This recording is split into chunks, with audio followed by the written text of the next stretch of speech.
बिस्मिल्लाहिर्रहमानिर्रहीम। अस्सलाम वालेकुम नाज़रीन, लाइव डॉक्टर शाहिद मसूद के साथ मैं हूं नाइला अली। नाज़रीन, IMF की जानिब से प्रोग्राम बहाल करने का ऐलान करते हुए आज कहा गया है कि इससे पाकिस्तान की मईशत को संभालने में मदद मिलेगी। दूसरी जानिब डेप्यूटी स्पीकर रूलिंग के फैसले के बाद राना सनाउल्लाह साहब ने सदर मुमलिकत से आज इस्तीफे का मुतालबा किया है और पार्लियामेंट में सदर समेत PTI रहनुमाओं के खिलाफ आर्टिकल 6 की करारदाद भी आज पेश कर दी गई। इस समय दिन भर जो अहम डेवलपमेंट्स रहे उन पर बात करेंगे। हमारे साथ स्टूडियो में मौजूद हैं डॉक्टर शाहिद मसूद। अस्सलाम वालेकुम डॉक्टर साहब।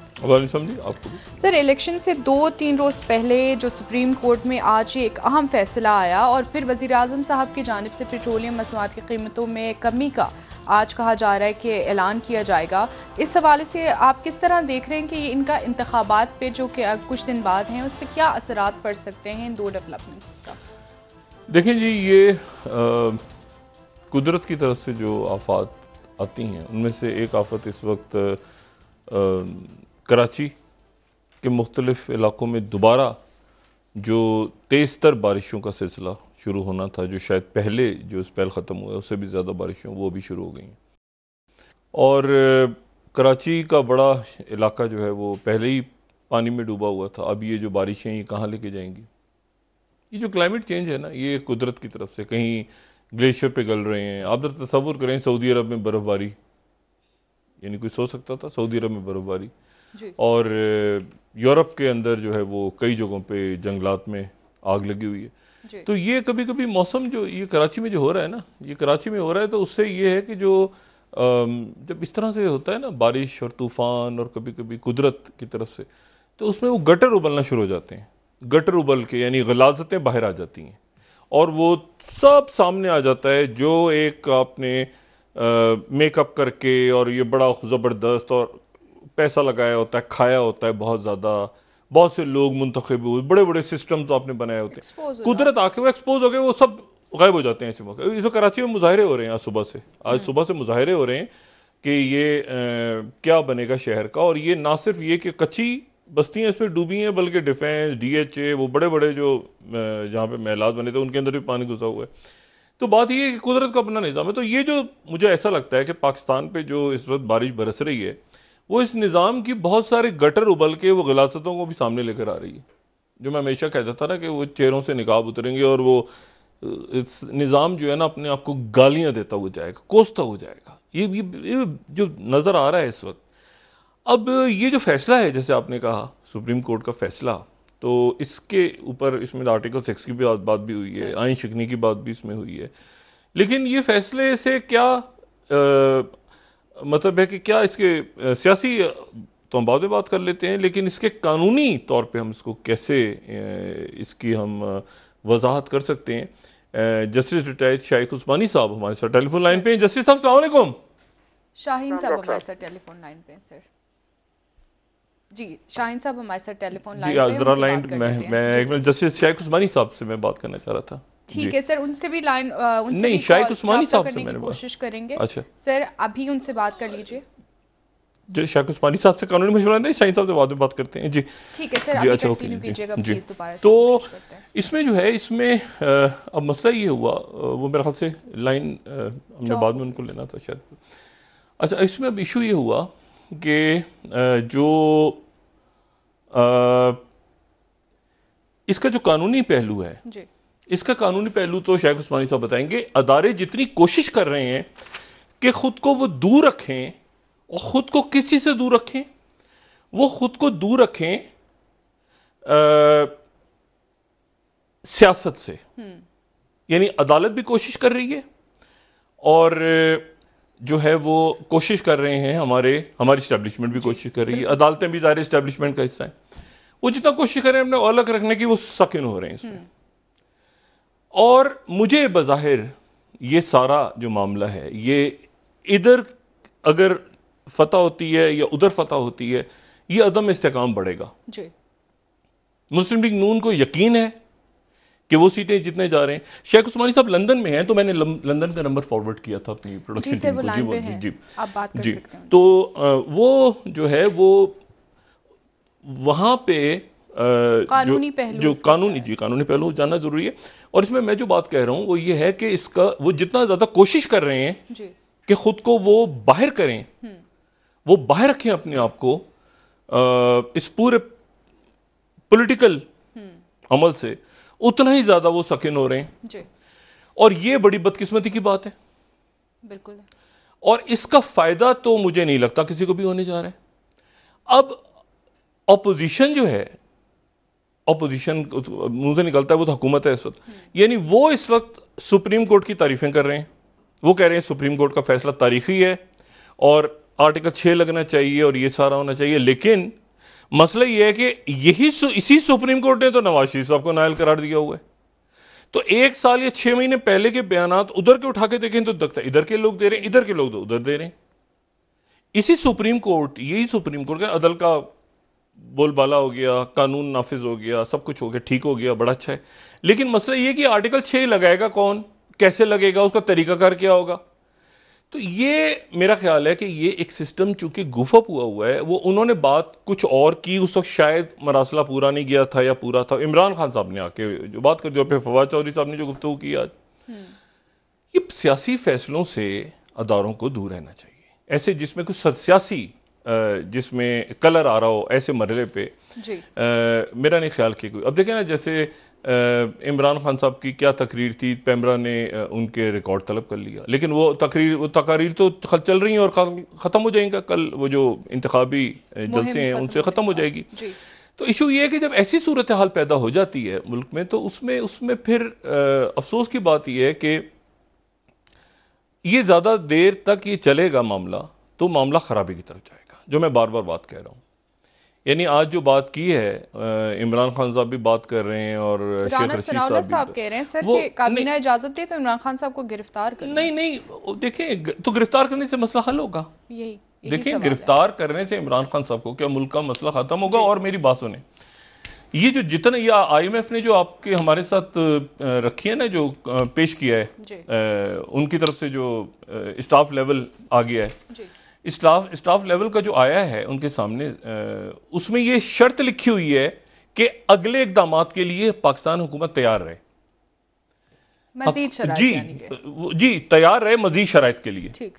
और उसमें जो है वो ये भी बात बड़ी इंपॉर्टेंट है कि जो यानी वो तैयार रहें और मतलब आगे, हाँ, मतलब ये पैसा के अगस्त तक आएगा पाकिस्तान में। लेकिन एक रिलीफ मिला है बहरहाल कि वो जो एक डेडलॉक था या क्या, अब उसमें शराइत आगे उन्होंने कहा है कि हम दे रहे हैं, लेकिन शराइत आगे के लिए ओपन एंडेड स्टेटमेंट है, यानी कि मजीद और। लेकिन देखना ये है कि तेल की कीमतों में फौरी रिलीफ क्या मिलता है, इलेक्शंस में क्या होता है, उसके बाद क्या होता है, आगे क्या होता है। शायद उस्मानी साहब से तरफ पूछते हैं ना कि ये आर्टिकल 6 का क्या मामला है। जस्टिस साहब अस्सलाम वालेकुम। डॉक्टर साहब। जस्टिस साहब, ये बताइएगा, ये जो फैसला आया है सुप्रीम कोर्ट का, उसके मुताबिक आइन शिकनी, आइन तोड़ने के मुर्तकिब हुए हैं सदर और इमरान खान साहब और बाकी लोग, और आर्टिकल 6 लगता है इन पे। इस तरह देख रहे हैं आप इस फैसले को, कैसे देख रहे हैं? मेरे ख्याल में ये आर्टिकल 6 को लोग बड़ा कैजुअली देखते हैं, समझते हैं कि जरा भी कहीं गड़बड़ हुई, एक पार्टी दूसरे के खिलाफ होती है, तो जो अपने पार्टी के खिलाफ होती है उसके खिलाफ वो आर्टिकल 6 लेकर के घूमते फिरते हैं। लेकिन आर्टिकल 6 अगर आप पढ़ें उसको गौर से, तो उसकी जो शराइत है वो बहुत ही सख्त किस्म की है। वो कहता है कि अगर कोई कॉन्स्टिट्यूशन एब्रोगेट करता है, यानी ख़त्म कर देता है, जैसे फौज आकर के मार्शल लॉ लगा देती है, या कोई सबवर्ट करता है कॉन्स्टिट्यूशन, बिल्कुल ही इसको तबाह बर्बाद कर देता है, उसको चलने नहीं देता, उस सूरत में आप उसके खिलाफ आर्टिकल 6 लगा सकते हैं। लेकिन अगर कोई कॉन्स्टिट्यूशन वायलेट करता है, वो तो हर रोज करते रहते हैं, हमारे मुल्क में तो हर रोज वायलेशन होती है कॉन्स्टिट्यूशन की, हर एक करता फिरता है, तो वायलेशन तो उसके लिए फिर कोर्ट नोटिस देती है या केस बनाते हैं आप उसके खिलाफ और केस डालते हैं। लेकिन इस मामले में जो जिसकी बात आप लोग कर रहे हैं, इसमें मैं तो नहीं समझता कि इसमें कोई एब्रोगेशन का एलिमेंट है या सबवर्शन का एलिमेंट है। हालांकि जस्टिस मंडोखेल ने कहा है कि इसमें आर्टिकल 6 लगाया जा सकता है, उसके लिए कानून साजी की जाए। उन्होंने ये नहीं कहा कि आर्टिकल 6 लग सकता है, उन्होंने कहा उसके खिलाफ उसके लिए कानून साजी की जाए। अब ये पार्लियामेंट पे डिपेंड करता है कि वो उसमें कानून साजी करते हैं कि नहीं करते हैं, क्योंकि एक जज का फैसला है, कि सारी कोर्ट का तो फैसला है नहीं। अगर पार्लियामेंट उसको अपना गाइडिंग प्रिंसिपल लेकर के वो पार्लियामेंट में पेश करती है बिल, तो वो अलग बात है। अगर पार्लियामेंट पास कर देती है तो बात दूसरी है। लेकिन फिलहाल जो प्रेजेंट सर्कमस्टेंसेस है इसमें तो मेरे ख्याल में आर्टिकल 6 लगाने की गुंजाइश नहीं। नहीं तो फिर ये क्या है, आइन शिकनी ही क्या, ये जो फैसला है इसमें क्या अल्फाज हैं, यानी कैसे क्या है इसमें? देखिए इस फैसले में तकरीबन कुछ भी नहीं है, सिर्फ यही है कि उन्होंने जो एक फैसला कर दिया था जिस पे कि अमल हो चुका है उसका एक्सप्लेनेशन दे दिया, उसकी रीजनिंग दे दी उन्होंने। और उन्होंने ये बात जो एडिशनल बात आई है वो सिर्फ ये उन्होंने कही है कि ये जो मामला चल रहा था ये साइफर का, उसमें उन्होंने कहा था कि साइफर के जो चीजें हैं हमारे सामने पूरी तरीके से पेश नहीं की गई और इससे जाहिर नहीं होता जो चीज हमारे पास पेश की गई थी कि किसी किस्म की कोई इसमें यहाँ पर कोई साजिश हो रही थी, ये ऐसी बात उन्होंने कह दी। लेकिन उन्होंने ये भी कहा कि इसमें क्योंकि एलिमेंट इंक्वायरी का है, वो खुद भी एक्सेप्ट करते हैं इंक्वायरी का, तो इनको चाहिए था कि जब इनको मार्च में पता चला था उसमें इंक्वायरी करते, क्योंकि कानून मौजूद है, अगर फेडरल गवर्नमेंट कोई इंक्वायरी कमीशन कायम कर सकती है वो कर सकते थे और अभी भी कर सकते हैं, तो उसमें कोई रुकावट नहीं है, अभी भी कर सकते हैं अगर ये गवर्नमेंट चाहे तो इंक्वायरी कमीशन मुकर्रर कर सकती है। तो ये फैसला जो है क्या इसको ये सदर के और इमरान खान साहब के खिलाफ इसको ये है या ये दरमियान में है कहीं? उन्होंने सिर्फ ये कहा है कि उन्होंने वायलेशन कॉन्स्टिट्यूशन की है यकीनन, क्योंकि ये तो सही है वायलेशन तो की है, क्योंकि एक दफा जब वोट ऑफ नो कॉन्फिडेंस पेश हो जाती है तो उसको किसी तरीके से वायलेशन में और सबवर्जन में फर्क है। मतलब वायलेशन तो बहुत जबरदस्त, यानी हमारे जो बुनियादी हकूक हैं, आजादी राय और बाकी जो पहले वो तो आइन में तो वो तो रोजी, आपने खुद ही कहा कि हम रोजी तोड़ते हैं। जी तो, रोजी तोड़ते हैं हम लोग, हर एक करते हैं, हमारे मुल्क में तो खास तौर से वायलेशन हर रोज होती रहती है कॉन्स्टिट्यूशन की। अच्छा तो ये फर्क है, हाँ ठीक है। ये नहीं, सबवर्शन इसमें नहीं आता एलिमेंट, ना इसमें एब्रोगेशन का एलिमेंट आता है। तो मेरे ख्याल में ये तो अगर कोई ये पीएमएल एन वाले समझते हैं कि वो ये कर सकते हैं तो वो जाने वो सही नहीं होगा, लेकिन बासूरत वो कानून साजी कर सकते हैं अगर वो चाहते हैं। लेकिन आर्टिकल 6 जो है वो तो ज्यादा बात होगी। जैसा साहब आपको बहुत शुक्रिया और आपसे बात होती रहेगी। देखें ना, मतलब आइन शिकनी जो है वो मतलब बुनियादी हकूक, इन पाकिस्तान के लोगों के बुनियादी हकूक, पहले आप आर्टिकल्स पढ़े ना जरा, शुरू के आर्टिकल, आज़ादी राय, मजहब के हवाले से बाकी सारे, तो वो क्या पूरे होते हैं? ये कराची जो डूबा हुआ है इस वक्त इसमें, और आज वो सारे के सारे नए नैब के कानून चूंकि मंजूर हो गए असेंबली से, तो सारे के सारे वो इंक्वायरीज भी बंद हो गई हैं। ये बरीड अलाइव केसेस हैं, ये ज़हन में रखिएगा, ये बरीड अलाइव हैं, किसी भी वक्त ये दोबारा जिंदा होंगे, ये ख़त्म इस तरह। ये बहुत बड़ी और मेरे ख्याल से नवाज शरीफ साहब को, जरदारी साहब को, इनको इल्म है इस बात का कि ये बरीड अलाइव हैं, ये कानून साजियों से मसले नहीं हल होते। ये जब खुलने होते हैं तो ये खुल के निकल के सामने आ जाते हैं अचानक। तो ये बिल्कुल जो है इसमें वक्त का ज़िया है, ठीक है। असल जो बात है वो ये है कि परसों इलेक्शंस में क्या होता है 17 तारीख को, और उस इलेक्शंस को, ये इलेक्शंस होने से पहले ही मुतनाज़े हो गए, पहले ही मुतनाज़े हैं। मतलब हर एक को नजर आ रहा है इसका नतीजा कोई नहीं मानेगा, बदकिस्मती है। यानी उसका नतीजा अगर उस सूरत में इमरान खान साहब मानेंगे जब उधर सीटें गई, अगर उधर गई तो उधर गई, तो उस सूरत में अच्छा अब वही वाली बात है कि परवेज इलाही साहब के पास भी ये ऑप्शन बहुत महदूद ऑप्शन है, क्योंकि वो वोट जो होगा वो नून का वोट टूट के उनको पड़ जाएगा, पीटीआई को पड़ेगा बाद में जो भी वो फैसला करें। तो इशू ये है कि नून ये भी नहीं चाहती कि ये जाहिर हो कि भाई हमारे तो वोट ही निकल गए और हमारे वोट जो है पीटीआई को डले, फिर बाद में जो, तो इसलिए ये सारा गुफअप हुआ है मामला। ये गुफअप जिसे कहते हैं ना, पूरा सिस्टम गुफअप हुआ है और ये नहीं चल रहा। और उसमें मैंने आपसे कहा ना कि अदारे जितना कोशिश कर रहे हैं कि हम बाहर रखें अपने आप को, वो उतना ही वो दरमियान में उनको वो सकिन हो रहे हैं। तो मेरा ये ख्याल है कि अब ये चंद दिनों के अंदर देखते हैं कि मुल्क किस तरफ जाता है। अल्लाह ताला खैर करे, यानी खाना जंगी और श्रीलंका और इस तरह की जो बातें हो रही हैं ये ना हो। कुछ देर पहले ये इतला आई कि राजापक्सा जो हैं, जो कि आज अलग सुबह मालदीव से रवाना हो गए थे सिंगापुर के लिए, तो उन्होंने अपना इस्तीफ़ा ईमेल कर दिया। लेकिन ये भी मुतज़ाद इतलाते हैं, जब तक हमारे सामने उनका रिटर्न नहीं आ जाता इस्तीफ़ा तो हम बात नहीं कर सकते। अच्छा, वो सऊदी अरेबियन एयरलाइन में निकले हैं। अच्छा। और बात ही कही जा रही है कि वो सऊदी अरेबिया जा रहे हैं और रास्ते में वो सिंगापुर पे रुके हैं, क्योंकि जो प्रेसिडेंट राजापक्सा अभी तक प्रेसिडेंट ही हैं वो, उनकी ओपन हार्ट सर्जरी सिंगापुर में हुई थी, 2019 में। और पिछले साल दिसंबर में भी वो सिंगापुर गए थे अपना मेडिकल चेकअप करवाने के लिए, और वो उनकी फैमिली के काफ़ी स्टेक्स हैं सिंगापुर में भी, तो वो सिंगापुर अपना मेडिकल चेकअप करवाने के, सिंगापुर ने उनको बतौर प्रेसिडेंट रिसीव किया और कहा है कि उन्होंने यहाँ पर असाइलम अप्लाई नहीं की। आगे उनकी मंजिल के बारे में, और ये जो जहाज सुबह चला सऊदी अरेबियन एयरलाइन का, तो इसकी जो ट्रैकिंग थी वो इतनी ज़्यादा लोग ट्रैक कर रहे थे इस पूरी फ्लाइट को, कहाँ जाता है कहाँ जाता है कहाँ जाता है, तो श्रीलंका से वो मालदीव से वो सिंगापुर लैंड हो गया। अच्छा, अब इसमें सिंगापुर का क्राइसिस ही ख़त्म हो रहा, और उसमें रात को आज सुबह उन्होंने वहाँ पर फिर मुजाहरे हुए और एक शख्स की वहाँ पे जान चली गई, और उसके बाद बेशुमार जख्मी हुए, और उसके बाद फिर कर्फ्यू लगा दिया उन्होंने। और लोग अब जो हैं वो लोगों ने धावा बोला हुआ है उनके प्राइम मिनिस्टर की रिहाइश जगह पे, वो कह रहे हैं ये विक्रे मैसेंगे ये कहाँ से वजीर आजम जो हैं ये कहाँ से सदर बन गया, हमने तो इसके इस्तीफे का मुतालबा भी किया हुआ है, तो इसको सदर कैसे बनाया जा सकता है। तो अब उनके महल को आग लगा दी है, यानी कि स्टेबिलिटी अभी नहीं। इसमें कमाल की बात यह है कि जो इस्तीफा देने वाले, एक बड़ी दिलचस्प बात है कि महिंद्रा राजापक्सा श्रीलंका में है। कौन महिंद्रा राजापक्सा? जिन्होंने वजीर आजम इस्तीफा दिया था, जो पहले सदर थे, जो असल राजापक्सा फैमिली के जो बड़े भाई जो बाद में वजीर आजम बन गए, ठीक है, और जिन्होंने इस्तीफा दे दिया, वो श्रीलंका में उन्होंने कहा मैं अपना मुल्क नहीं छोड़ूंगा। उन्होंने बयान दिया, हाँ, उन्होंने कहा मैं हर सूरत में अपने मुल्क में रहूंगा, और मेरा भाई जो है, ठीक है, हालात ऐसे हो गए, वो चला गया, मैं वो मुल्क में ही है अभी तक। महिंद्रा यानी वो महिंद्रा जो पहले सदर थे, यानी 2005 से लेके और 2016-17 तक, तो वो जो है वो मुल्क में ही है। इसी तरह वो उनके भाई जो बासिल हैं वो भी वहीं पे हैं महिंद्रा। तो महिंद्रा फैमिली, ये जो राजपक्सा फैमिली है, ये वहां मौजूद है अभी श्रीलंका में। अच्छा, और वो पॉलिटिक्स से बिल्कुल आउट नहीं हुए, लेकिन एक बात ध्यान में रखें कि श्रीलंका में एक और प्रॉब्लम भी है, और उस प्रॉब्लम को यहां पर हम नजरअंदाज नहीं कर सकते।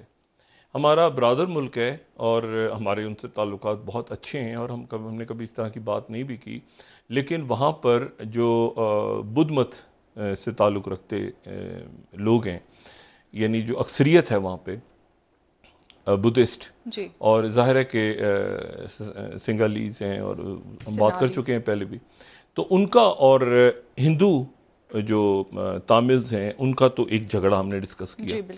लेकिन ये जहन में रहे कि वहां पर बहुत ज्यादा जुल्म, कहीं ज्यादा जुल्म अगर ढाया गया है तो वो तामिल हिंदू पे भी ढाया गया है, और उसके साथ ही मुसलमानों पर भी ढाया गया है। और वहां पर ये आप यानी बुद्ध मत तो गौतम बुद्ध का बहुत अमन और शांति का मजहब है, लेकिन वहां पर इंतहा पसंद तंजीमें बनी हुई हैं। ये बुद्ध मॉन्क्स जो हैं ये प्रॉपर गुंडे हैं वहां पे, ठीक है, मतलब ये आप वो उस तरह के आप ना समझें कि जैसे, और बल्कि इनके ऊपर एक पूरी किताब एक आई थी कुछ अर्सा पहले, ये जॉन क्लिफर्ड की, और ये Buddhist extremist and Muslim minorities, ये श्रीलंका के ऊपर, ठीक है। तो वहां पर वो ये श्रीलंका के हवाले से थी कि वहां पर प्रॉपरली जो है वो मारते फिरते हैं, गर्दनें काटते फिरते हैं, हलाल फूड नहीं होगा, सेनाले आर्मी भी हमारी जो है बुद्ध मतों की होगी, और कोई दूसरा मजहब इसमें नहीं आएगा, और सेनाले की पुलिस होगी, और इस तरह करके। तो वहां पे जो मॉन्क्स हैं वो प्रॉपर एक, आप समझें कि मतलब इसको इस तरह से ना लें कि अगर बुद्ध मत का मसला, ये वो बुद्ध नहीं है जो कि अमन और शांति की अक्सरियत वही है, लेकिन इसमें बीच में जो है बहुत एक्सट्रीमिस्ट और बड़े अजीबो गरीब उनका एक रोल है। और उनके एक सरबराह को पकड़ के जो है वो नफरत फैला रहा था और मार रहा था, तो इन बड़ा मॉन्क जो था तो बुद्ध, तो उसको पकड़ के जेल में डाल दिया, उसको सदारती माफी मिल गई, ठीक है, राजापक्सा फैमिली से। तो एक कॉम्प्लेक्स सोसाइटी है, और उसमें कुछ लोग तो ये भी कह रहे हैं कि जी अगला जो सदर है ये पूरा सिस्टम ही खत्म हो जाना चाहिए गालिबन, के सदर को इतने इख्तियारात हों कि वो वजीर आजम, देखे ना क्राइसिस पैदा हो गया, कॉन्स्टिट्यूशनल क्राइसिस, सदर इस्तीफा ही नहीं दे रहा, सदर इस्तीफा नहीं दे रहा तो वजीर आजम उसके सदर, मतलब एक गुफा हुआ पूरा मुल्क, और माशी क्राइसिस है। तो वो लोग कह रहे हैं कि सिस्टम ही चेंज करके और यहाँ पर कोई कमेटी बने या कोई ऐसा हो, उसको फौज पीछे उसकी जो है वो हमायत करे और एक नया आइन लिखा जाए, या ये कि फिर उसको मौजूदा आइन से ही अगर निपटा सकते हैं तो निपटाएं मसले को। कुछ ये भी कह रहे हैं कि तामिल सदर होना चाहिए, अगला सदर तामिल हिंदू होना चाहिए, ताकि ये जो क्राइसिस है बुद्धिज़्म और हिंदुइज्म का ये ख़त्म हो श्रीलंका के अंदर, और एक मोहब्बत वाली बात हो, क्योंकि नस्ल परस्ती और मजहब परस्ती के ऊपर आए थे ना ये जो राजापक्सा फैमिली, तो ये उसके ऊपर आए और ज़ाहिर है ऑपरेशन हुआ, और सारा जो पुराना एक ऐसी चीज़ है जिसको मेरा ख्याल है कि मतलब अगर आप देखें ना कि अगर ये हिंदूज हैं, ये हिंदू अगर वहाँ पर भी आरएसएस इंडिया में, अब वहाँ पर अगर बुद्धिस्ट और हिंदूज का क्लैश होता है और वहाँ जश्न मनाया जा रहा है, वहाँ पर तामिल इलाकों में जाफना वगैरह में जश्न हो रहा है, तो उसके असरात तो इंडिया तक ही नहीं फैलनी चाहिए ये चीज़। तो वो कुछ लोग कह रहे हैं कि तामिल सदर अगला होना चाहिए वहाँ का, और पूरा कॉन्स्टिट्यूशन ही चेंज हो। तो लेकिन मामला कहाँ जाता है, पहले तो इस्तीफा है ना, इस्तीफा आ जाता है अगर श्रीलंका के सदर का, तो फिर उसके बाद ही बात आगे चलेगी। अच्छा, भारत की बात हुई तो आज भारत के हवाले से एक नया क्वाड पैदा हो गया। हर हफ्ते हर महीने एक क्वाड पैदा हो जाता है इस दुनिया में। तो एक क्वाड नया पैदा हो गया, और वो पैदा हो गया जनाब इसराइल के अंदर। और वो जो क्वाड है वो I2U2, ठीक है ना, पे एक क्वाड बना हुआ है, एक ऑक्सस बना हुआ है, एक वो जो है वो मतलब एक नया I2U2। अच्छा, I2U2 जो है इसमें अब इंडिया, इसराइल और UAE और US, ठीक है। तो वहाँ पर प्रेसिडेंट बाइडेन जो है उनका आज का दिन भी मसरूफ गुजरा। कल जो है वो जाएंगे महमूद अब्बास के इलाके में, ठीक है, और वहाँ पर हॉस्पिटल का भी दौरा करेंगे, उनसे मिलेंगे भी, और साथ ही उनकी फैमिली को अमेरिका आने की दावत दी है। उनकी फैमिली ने ख़त लिखा है कि जी हम प्रेसिडेंट बाइडेन से मिलना चाह रहे हैं। स्ट्रेट शीनी अबू अकला की जो फैमिली है, जो कि जर्नलिस्ट जिनको मारा गया था, कत्ल किया था, बेईमाना कत्ल सरेआम हुआ था उनका, तो वो उनको ब्लिंकन ने खत किया। लेकिन I2U2 में जो UAE ने कहा है कि हम वहाँ पर $2 अरब की सरमायाकारी करेंगे ज़राअत के अंदर।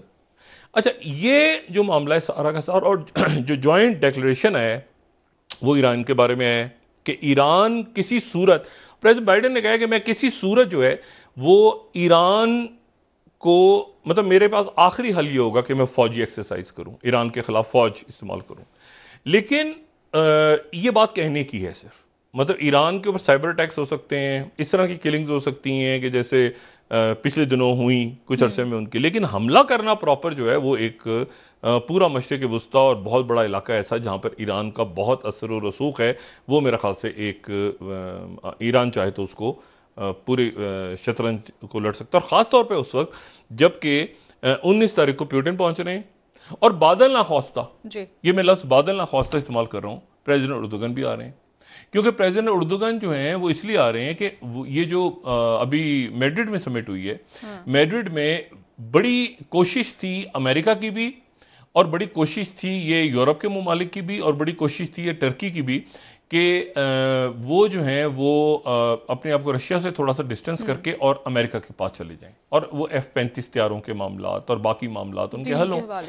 लेकिन मसला ये हुआ कि दरमियान में तुर्की का जो सबसे बड़ा दुश्मन है मेडिटेरियन में तारीखी तौर पे वो यूनान है।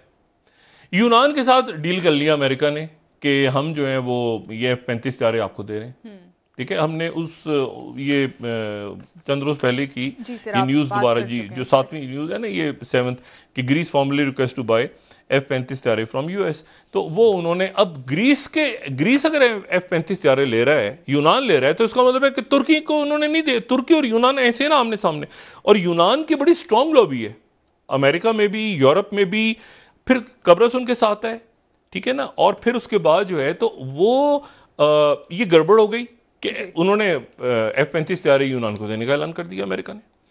तो उसके नतीजे में ये हुआ कि तैयब और वो जो एक क्लोजनेस नजर आ रही थी कि जी टर्की और अमेरिका, और फिर एंटी टर्की लॉबी बहुत स्ट्रांग है, एंटी टर्की लॉबी अमेरिका में भी और यूरोप में भी, वो तैयब अर्दोगन को पसंद नहीं करते।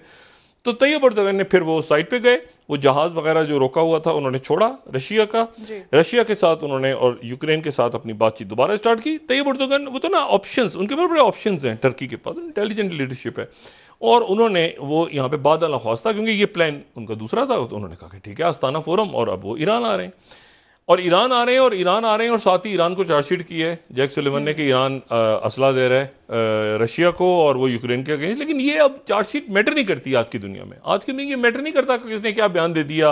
मतलब हर जगह जो है वो, जितना पाकिस्तान में होता है ना वो बयान आ गया उनका, तो पता नहीं क्या हो गया, मतलब हिल गया पूरा मुल्क, उसने बयान दे दिया, ओ हो खुदाया, ओ ऐसे हो गया, पता नहीं क्या हो गया। आप देखें दुनिया इस वक्त किस तरह एक दूसरे से डील कर रही है, किस तरह से यूक्रेन वॉर को डील किया है। अब आप सोचें ना कि आपकी ज्योग्राफी जो है ये टर्की की जगह होती तो आप किस तरह डील करते, या आपकी जो आप सोचें कि ईरान दरमियान में ना होता और आपके बॉर्डर इराक से लग रहे होते और अरब स्प्रिंग आई होती तो आप क्या करते। फिर मसला ये है कि मतलब ये हमें बहुत सोच समझ के, अच्छा साथ ही एक और अजीब सी बात हुई है, परसों दलाई लामा जो है वो जा रहे हैं तिब्बत। जब से अच्छा दलाई लामा तिब्बत जा रहे हैं उस वक्त जब 17 तारीख को, 15 को तिब्बत जा रहे हैं, 17 को वो डेट तय हुई थी कि चाइना के साथ इंडिया की बातचीत होगी।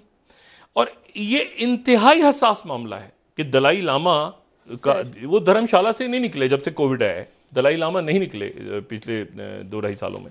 तो वो धर्मशाला से निकल के इस वक्त मकबूजा कश्मीर में, मकबूजा कश्मीर से 15 तारीख को वो जाएंगे तिब्बत लद्दाख के इलाके में, उस इलाके में जिसके बारे में, अच्छा अब या तो ये अमेरिकन की तरफ से, क्योंकि मैं नहीं समझता कि ये जो बाली के अंदर मीटिंग हुई है, बाली में जो मुलाकात हुई है चाइना के वजीर खारजा की और जयशंकर जो उनके वजीर खारजा, जो जिनकी मैं बड़ी तारीफ करता हूँ, क्योंकि मैं इसलिए तारीफ करता हूं कि वो पॉलिटिक्स पे कम बोलते हैं ना, और वो इतने मुश्किल हालात में उन्होंने इंडिया की फॉरेन पॉलिसी को संभाला हुआ है।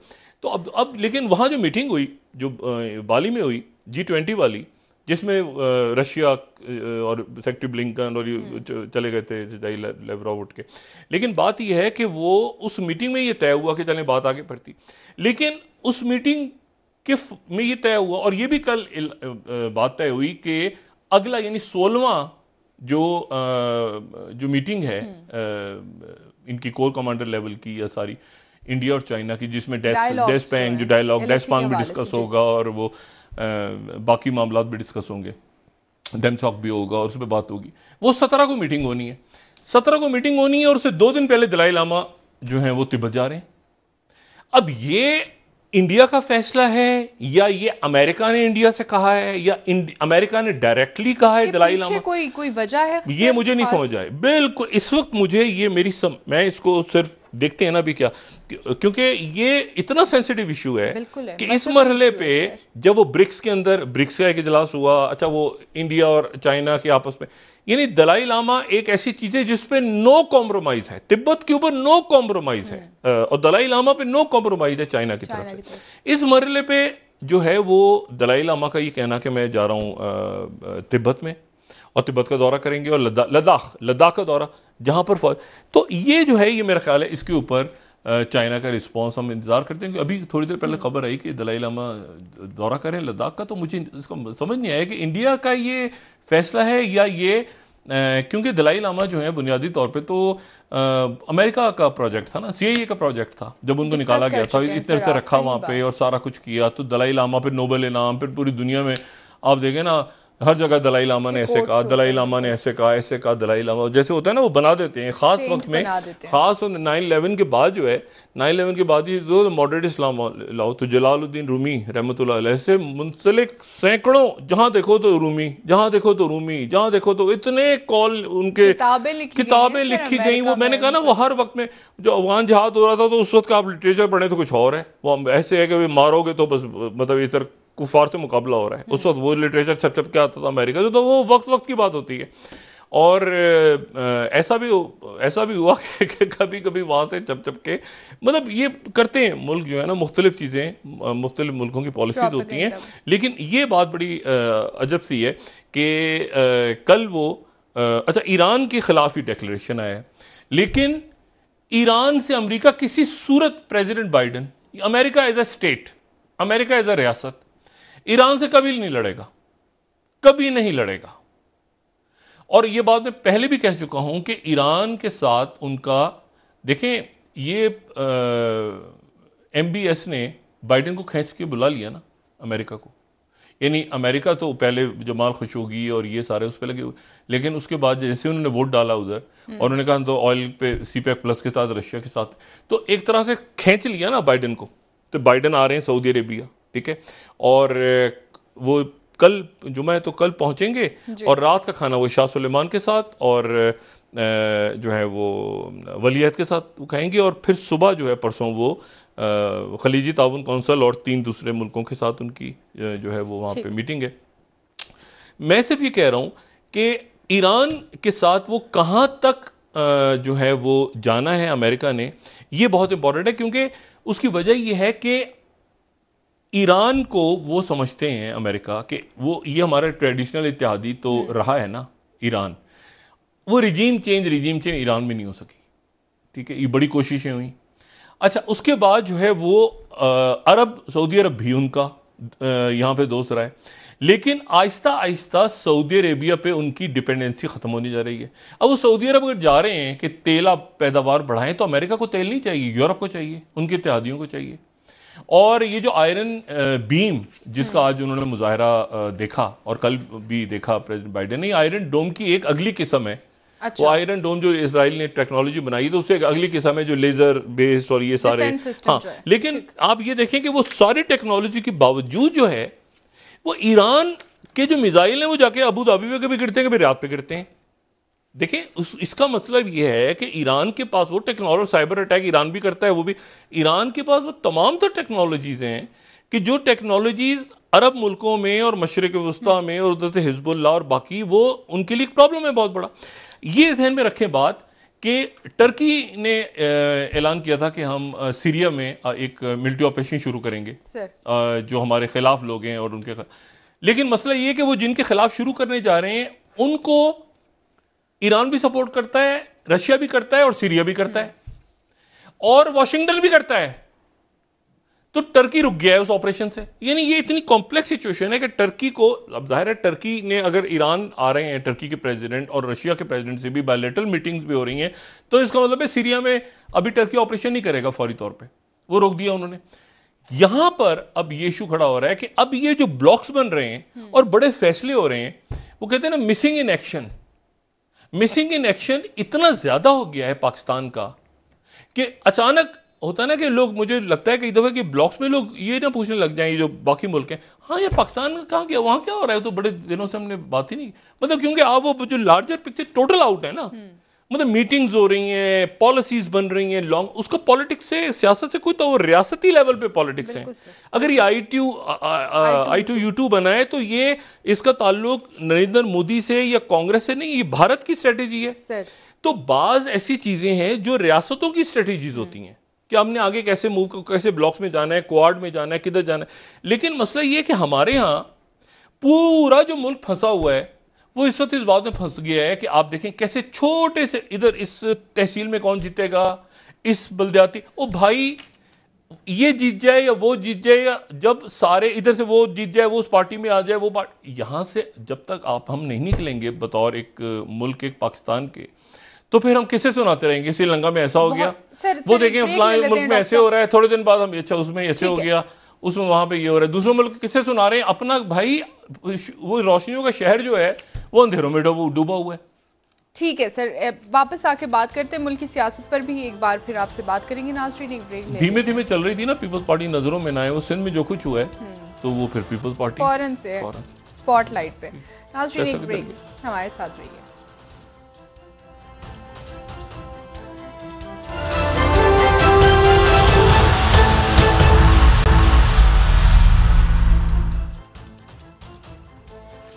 वेलकम बैक नाज़रीन। जी डॉक्टर साहब, 17 तारीख को इंतखाबात, उसके बाद क्या देख रहे हैं आप कि एक अदम इस्तेहकाम होगा या फिर उसके बाद इसका खात्मा?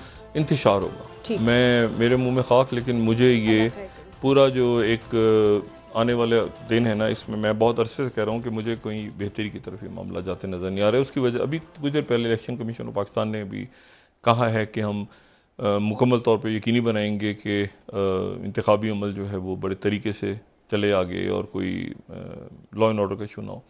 लेकिन यह है कि इमरान खान साहब ने नाम लेके आज कहा चीफ इलेक्शन कमिश्नर का कि वो जो हैं वो क्यों आते हैं और क्यों मुलाकात करते हैं लाहौर में, और ये वो इल्ज़ाम सही हैं गलत हैं, इलेक्शन कमीशन को वजाहत करनी पड़ेगी। देखें, हमारे मुल्क में अदारे जो हैं उनको, अदारों को सियासत से और पसंद या नापसंद से बालातर होकर ऊपर उठना होगा, और कहीं ना कहीं अवाम, ये अदालत सुप्रीम कोर्ट ऑफ पाकिस्तान, इसके फैसलों के ऊपर कमेंट्स हो सकते हैं, लेकिन बिल आखिर अदालत का फैसला हमें मानना है। अगर हमें इख्तलाफ होगा तो हम दूसरी अदालत में चले जाएंगे, दूसरी अदालत में होगा तो हम उससे बड़ी, लेकिन ऐसा यहां पर रहने के लिए, ठीक है ना। बाकी तो हिसाब किताब, असल हिसाब किताब तो जो यौम जज़ा है उस दिन जज़ा और सज़ा का हिसाब किताब तो वहाँ पे होना है सबका, सब लाइन में खड़े होंगे, साइल भी वहीं खड़ा होगा तो काजी भी वहीं खड़े होंगे।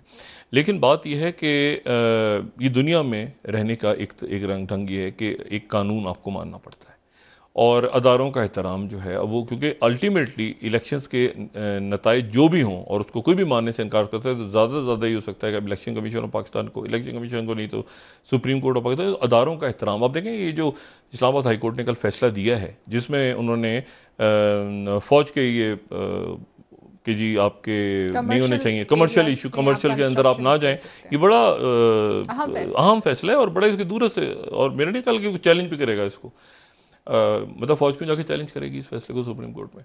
लेकिन ये है कि ये बड़े इस वक्त जो है एक अनार्की की सूरत हाल मुल्क में है, ऑलरेडी मौजूद है।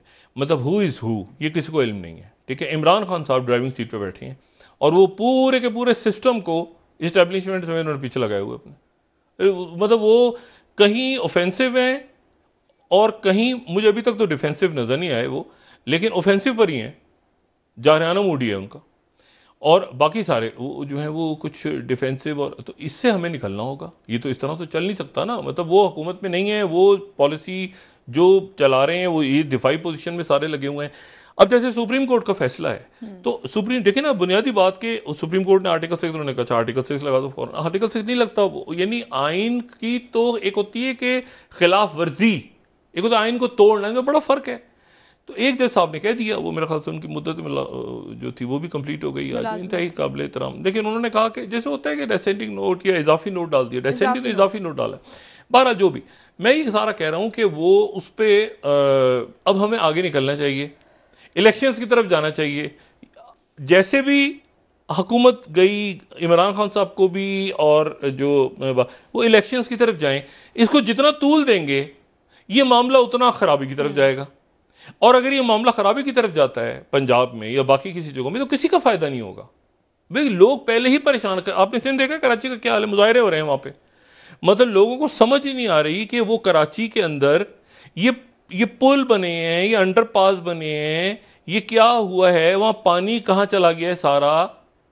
मतलब शहबाज शरीफ साहब एक दौरा क्यों नहीं करते इस वक्त, अगर ऑपोजिशन में होते, इसे इमरान खान की हुकूमत होती सिंध में, आप देखें जरा शहबाज शरीफ साहब और पूरी मुस्लिम लीग नून कैसे पहुंची होती। मतलब ये तो देखें, अगर आप मुल्क के वजीर आजम हैं और मुल्क की जमात है तो इसके ऊपर आवाज तो उठाएं कि सिंध में क्या हो रहा है भाई, कराची में आवाज ही नहीं उठा रहे, क्योंकि दोनों इत्तेहादी हैं, एमकेएम भी इत्तेहादी है, पीपल्स पार्टी तो वजीर आजम चुप बैठे हैं, मुस्लिम लीग चुप। यहां पर जब तक हम इससे, हुकूमत है, मैं नाम इसलिए उनको ले रहा हूं कि वो हुकूमत है, लेकिन सब चूंकि हुकूमत में है इसलिए कराची गया भाड़ में, वो कराची की पूछो ही ना ओ भाई, मतलब वहां कौन हुकूमत है क्या है, किसी असल सर पैर भी समझ नहीं आता ना उसको, कोई मतलब क्या है वहां पर सिस्टम। और मतलब है कि लोग अब निकले हुए सड़कों पे, लोग मुजाहरे कर रहे हैं, वो पिक्चर्स बना के लोग भेज रहे हैं, ना किसी से पूछ सकते हैं, ना वो बात किसी से कर सकते हैं, ना हुकूमत कुछ बात कर रही है, ना कोई पार्लियामेंट में ऑपोजिशन है जो आवाज उठाए। तो ये एक इस पूरे सिस्टम का एक कोलैप्स है। अब ये कोलैप्स सिस्टम, और कितना देखिए कितना अपना गलाजत उड़ाता हुआ जा रहा है, जैसे गटर से पानी उबलता है ना, इस तरह से उबल रहा है इस वक्त, और तमाशा बन गया पूरी दुनिया में कि सब पाकिस्तान में क्या हो रहा है। मैं कहता सिस्टम जाएगा तो अपनी वो ऊपर खराब कर दो, ये नहीं चल पा रहा, ये नहीं, इससे हमें निकलना होगा, ठीक है ना, इससे हमको निकल के आगे जाना होगा।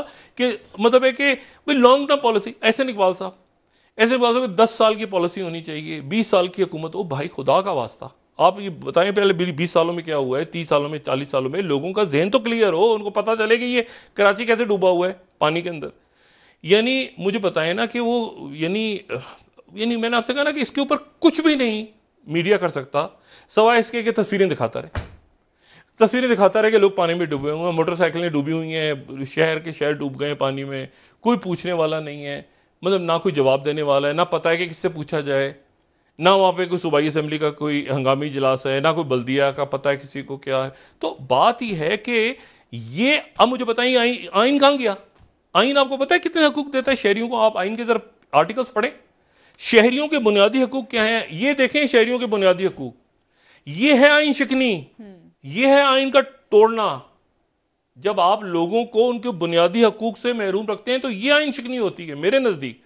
तो बात यह है कि वो सियासत से बालातर होके उठ के, और ये देखना बड़ा जरूरी है कि अवाम क्या सोच रहे हैं इस वक्त, पब्लिक क्या सोच रही है। और मतलब यहां पर जो है वो देखें, अब वो जो वहां पर बैठे जो तो दौड़ गए ना, तो इररिलेवेंट हो गया। वो अशरफ गनी, क्या अशरफ गनी, ये ऐसे निकल के गायब, खत्म, दैट्स इट। बात यह है कि वो राजा पक्सा फैमिली पीछे रुकती है नहीं रुकती, क्या होता है वो भी डेवलपिंग स्टोरी है। उसको कलर रेवोल्यूशन निकलता है, पीछे क्या निकलता है, स्ट्रेटेजिक। हाँ, हम भी इसको ऑब्जर्व कर रहे हैं कि श्रीलंका किस तरफ जा रहा है, और अल्लाह करे कि है। लेकिन बात ये सारी कि जब पॉलिटिशियंस, जो सियासतदान है, वो जरा हुक्मरान, वो जो मर्जी कह लें कि जी स्टैब्लिशमेंट करती है, फौज कर रही है, ये कर रहा है, जो मर्जी कह लें, अल्टीमेटली तो पॉलिटिशियंस ही है ना सामने।